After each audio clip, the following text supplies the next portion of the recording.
তো দোস্ত welcome to my channel ATM Babu 311। ATM বাবু এখন আপনাদেরকে আটলান্টিকা মহাসাগরের জলে কিভাবে বাতাসের মধ্যে ঢেউ দিতেছে, এই ঢেউ থেকে সৃষ্টি হয় লবণাত্মক জল, আর এই ঢেউর মাধ্যমে জল শুকায়, আবার মেঘে দেওয়ার পরে জলটা বাতাস ভর্তি হয়, বাতাসের মাধ্যমে জলটা আল্লাহর কুদরতি সৃষ্টি উঠে যায়।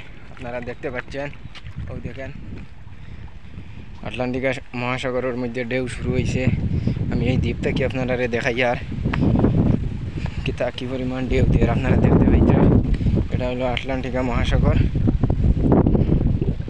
দেখতে পাইছিলাম কি পর্যন্ত সিন ঢেউর দেখতে পাইছিলাম। ওয়াল বাইয়ে বাড়ি খার সামনে একটা ব্রিজ আছে, বহুত বড় ব্রিজ।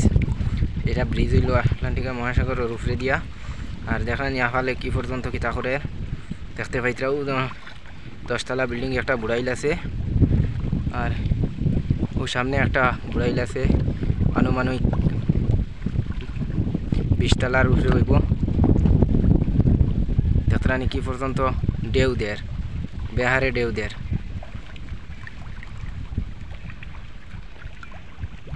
আর বাতাস কি পর্যন্ত মলিন বাতাস শব্দ, কি আরাম।